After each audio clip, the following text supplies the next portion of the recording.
Hi friends, welcome to my channel. నేను మీ లక్ష్మణంద బేదా. ఈరోజు వీడియోలో నేను టాపిక్ వచ్చేసరికి ఏపీపీఎస్సీ గ్రూప్ 2 మెయిన్స్లో ఇండియన్ పాలిటీలో మనకి 53వ రాజ్యాంగ సవరణలు సులభంగా గుర్తుంచుకునే విధానం సంబంధించి ట్రిక్స్ అనేది మనం నేర్చుకుందాం. సో 73వ రాజ్యాంగ సవరణ చట్టం అనేది 9వ భాగంలో 243 ఆర్టికల్లో చేర్చారండి. సో ఈ ఆర్టికల్స్ వచ్చేసరికి మనకి 16 ఉంటాయి. మొదటగా ఈ ఆర్టికల్ అనేది 243A నుండి 243O వరకు 16 ఆర్టికల్స్ అనేది ఉంటాయండి. సో ఈజీగా షార్ట్ కట్స్లో మనం ఎలా గుర్తుంచుకోవాలనేది ఈ వీడియోలో మనం తెలుసుకుందాం. ముందుగా 243 అంటే నిర్వచనం అండి. సో ఆర్టికల్ యొక్క డెఫినేషన్స్ అనేది ఉంటాయి. నెక్స్ట్ వన్ ముందుగా చెప్పినట్టు 243A to 243O అంటే ఏదో తెలుసుకుందాం. 243A అంటే గ్రామసభ ఏర్పాటు. సో గ్రామసభ యొక్క ఏర్పాటు చేయడాన్ని మనం 243A అంటాము. సో ఇక్కడ సింపుల్గా ఏ అంటే ఏర్పాటు. ఏం ఏర్పాటు చేస్తున్నారు?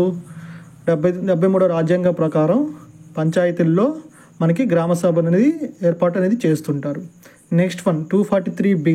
సో 243B ఏం చెప్తుందంటే, సో పంచాయతీల్లో మనకి బలవంతరాయ్ మెహతా కమిటీ ప్రకారం మూడంచెల పంచాయతీ రాజ్య వ్యవస్థ అనేది ఏర్పాటు చేయడం జరిగింది.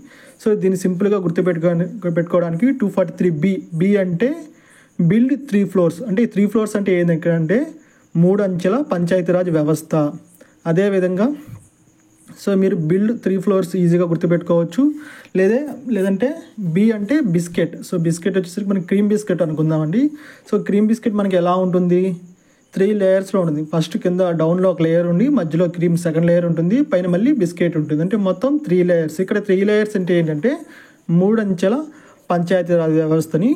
సో దానికి మనకి సింపుల్గా గుర్తుపెట్టడానికి 243B అంటే బిస్కెట్ లేదా build 3 floors. Next one 243C అంటే ఏంటంటే పంచాయతీల యొక్క నిర్మాణము, ఎన్నికలు. సో ఇక్కడ నిర్మాణం అనే కీవర్డ్ కానీ మనం చూసుకున్నట్లయితే 243లో సి అంటే కన్స్ట్రక్షన్ మనం ఏమంటాం? నిర్మాణం చేయడం అనేది అంటాం కదా, ఇది అనుకోవచ్చు. ఎన్నికలు.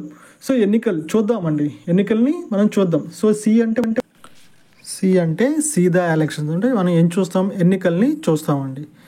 నెక్స్ట్ వన్ 243D అంటే ఏంటంటే పంచాయతీరాజుల యొక్క రిజర్వేషన్.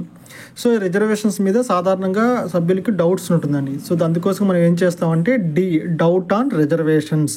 సింపుల్గా రిజర్వేషన్ మీద మనకి డౌట్ ఉంటుంది కాబట్టి సో పరీక్షలో కూడా మనకి రోస్టర్ పాయింట్లని రిజర్వేషన్స్ కానీ ఎంత శాతం ఉండదు మనకి ఒక డౌట్ అనేది ఉంటుంది.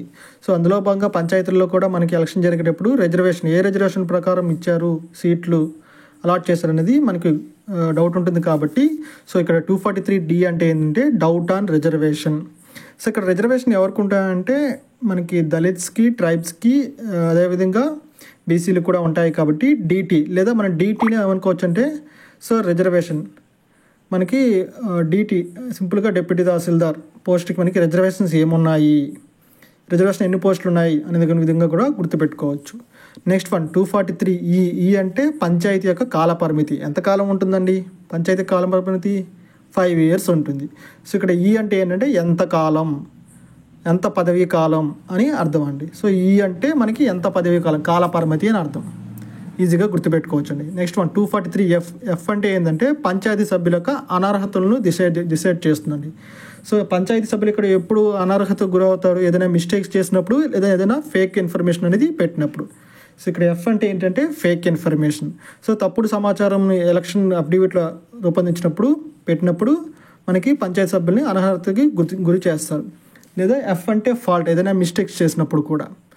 నెక్స్ట్ వన్ 243G అంటే పంచాయతీ అధికారాలు, హక్కులు, బాధ్యతలు. సో పంచాయతీలో పనిచేస్తున్నారంటే ఒక అధికారం, గవర్నమెంట్ డ్యూటీ కదండి చేసేది. సో అందుకోసంగా G అంటే ఏంటంటే గవర్నమెంట్ ఆన్ డ్యూటీ, ప్రభుత్వం ఆన్ డ్యూటీలో పనిచేస్తుందని అర్థం అండి. సో బాధ్యతంగా పనిచేస్తుంది. లేదా గట్స్, పంచాయతీ అధికారులు. గట్స్ ఉంటే పంచాయతీ అధికారులను ఉపయోగించుకొని పంచాయతీలో ఉన్న గ్రామాలని సూపర్గా డెవలప్ చేయగలం. సో ఆ డెవలప్మెంట్ చేయాలంటే గట్స్ అనేది ఉండాలి. G అంటే గట్స్ అంటే అధికారం. గట్స్ ఉంటే అధికారంతో పంచాయతీని డెవలప్ చేయొచ్చు. సో ఇది మనం సింపుల్గా గుర్తుపెట్టుకోవచ్చు. Next one 243H. So panchayat యొక్క నిధులు, ఆదాయ వనరులు అండి. సో ఎప్పుడైతే మనకి పంచాయతీకి ఆదాయ వనరులు ఉంటుందో సో అప్పుడు ఆ పంచాయతీ అనేది మనకి అభివృద్ధి చెందుతుంది. సో ఇక్కడ సింపుల్గా H అంటే హెల్త్. అదేవిధంగా మనిషి యొక్క ఆరోగ్యం ఎప్పుడైతే బాగుంటుందో సో అతను హెల్త్ ఈజ్ వెల్త్. సో ఆరోగ్యమే మహాభాగ్యం. సో అందుకోసం మనం ఏం చేస్తామంటే పంచాయతీ నిధులు, ఆదాయ వనరులు, హెచ్ అంటే హెల్త్ అండి. సో ఇది మనకి చిన్న టెక్నిక్ అండి గుర్తుపెట్టుకోవడానికి. Next one 243I. సో 243Iలో ఏం చెప్తుందంటే పంచాయతీ ఆర్థిక పరిస్థితుల సమీక్షకై ఆర్థిక కమిషన్ అనేది ఏర్పాటు చేస్తుంది. సో ఇక్కడ ఆర్థికం అంటే ఇన్కమ్ ఉంటేనే కదండి ఆర్థికంగా పంచాయతీ అనేది ఉండగలడు. సో ఇక్కడ 243I అంటే ఏంటంటే income. Next one 243J panchayat ఖాతాల ఆడిట్ ఎప్పుడు చేస్తారండి? సో ఏదైనా అకౌంట్స్ టాలీ చేస్తారు, అంటే అకౌంట్స్ మనకి ఏదైనా గవర్నమెంట్ సంబంధించిన అకౌంట్స్ కానీ చేస్తుంటారు, టాలీ చేస్తారు. సో అదేవిధంగా ఇక్కడ జే అంటే ఏంటంటే joint account. So joint account ఏం చేస్తాం? ఆడిట్ అనేది చేస్తాం. సో ఇక్కడ 243J అంటే ఏంటంటే పంచాయతీ ఖాతాల యొక్క ఆడిట్ చేయడము. Next one 243K. సో పంచాయతీకి ఎన్నికలు అనేది కండక్ట్ చేస్తుందండి ఈ 73 కాన్స్టిట్యూషన్ అమెండ్మెంట్ ప్రకారం. సో ఎలక్షన్ ఎప్పుడు జరిగినా కూడా ఎన్నికల కమిషన్ అనేది ఆ ఎన్నికలు నిర్వహించడానికి సిద్ధంగా ఉంటుంది. ఓకే అంటే మనం సాధారణంగా మనం టెక్స్ట్ చేసేటప్పుడు ఓకేని ఎలా అంటాం? కే అని పెడుతుంటాం. సో దాని మీనింగ్ ఏంటంటే మేము సిద్ధమే అని సింపుల్గా మనం చెప్తుందండి. అదేవిధంగా ఎలక్షన్ అనేది కింగ్ పిన్గా ఉంటుందండి.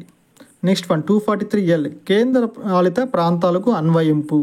సో ఈ చట్టం ప్రకారం 73 రాజ్యాంగ సవరణ 243L ఏం చేస్తుందంటే పంచాయతీరాజ్ చట్టాన్ని కేంద్ర పాలిత ప్రాంతాలకు కూడా అన్వయించడం, అంటే అప్లికబుల్ చేయడము, లేదా కేంద్ర పాలిత ప్రాంతాల్లో కొన్ని ప్రాంతాలకు మాత్రమే అన్వయించడం, అంటే ప్రేమ చూపించడం. సో ఇక్కడ ఎల్ అంటే ఏంటంటే లవ్ చూపించడం అండి.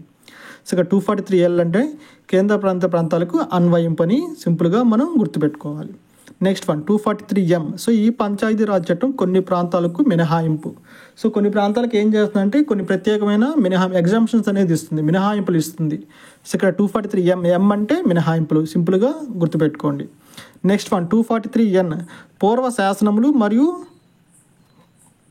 పంచాయతీలు కొనసాగింపు. సో దీనికి ఏంటంటే పూర్వంగా ఉన్న నేటివ్గా ఏదైతే పూర్వం పాతవి ఉన్నాయో ఆ పాత ప్లేస్ని యథావిధిగా కొనసాగిస్తారు, అంటే నేటివ్గా ఉన్న వాటిని యథావిధిగా మనకి కొనసాగింపు అనేది చేస్తుంది. సో ఇక్కడ 243N అంటే ఏంటంటే పూర్వ శాసనములు, పంచాయతీలు అనేది యథావిధిగా కొనసాగిస్తారు. ఏ ప్రభుత్వం వచ్చినా కూడా కొనసాగిస్తారండి. సో ఎలక్షన్ జరిగేంత వరకు కొనసాగిస్తారు. Next 243O. సో ఈ ఎన్నికలకు సంబంధించిన వ్యవహారాల్లో కోర్టు అనేది జోక్యం చేసుకోకూడదు. సో దీనికి ఏంటంటే అవుట్ ఫ్రమ్ కోర్ట్స్. సో ఈ రాజ్యాంగ సవరణ అనేది ఈ రాజ్యాంగ సవరణ ప్రకారం పంచాయతీల్లో కోర్టులు అనేది జోక్యం చేసుకోకూడదు, అంటే అవుట్ ఆఫ్ ది కోర్ట్ అనేది ఉంటుందండి. సో అవుట్ ఫ్రమ్ కోర్ట్స్, లేదా ఓ అంటే ఒమిట్ అని కూడా గుర్తుపెట్టుకోవచ్చు. సో న్యాయస్థానం యొక్క జోక్యం అనేది ఒమిట్ చేయడం జరుగుతుంది. సో ఇది సింపుల్గా అండి. సో ఎగ్జామ్ పాయింట్ ఆఫ్ వ్యూలో మనకి 73 కాన్స్టిట్యూషనల్ అమెండ్మెంట్ అనేది, అంటే రాజ్యాంగ సవరణ అనేది చాలా ఇంపార్టెంట్. మనకి ఇండియన్ పాలిటీలో ఏపీపీఎస్సీ గ్రూప్ 2 మెయిన్స్లో 5th యూనిట్లో మనకి 73 కాన్స్టిట్యూషనల్ అమెండ్మెంటు, 74 కాన్స్టిట్యూషనల్ అమెండ్మెంట్ అనేది ఉంది. సో ఈ 73 రాజ్యాంగ సవరణ నుంచి ఖచ్చితంగా మనకి బిట్ వస్తుందండి. సో ఈ బిట్ మనకి ఈజీగా గుర్తుపెట్టుకోవడానికి ఈ ట్రిక్స్ అనేది చేయడం ఉంది.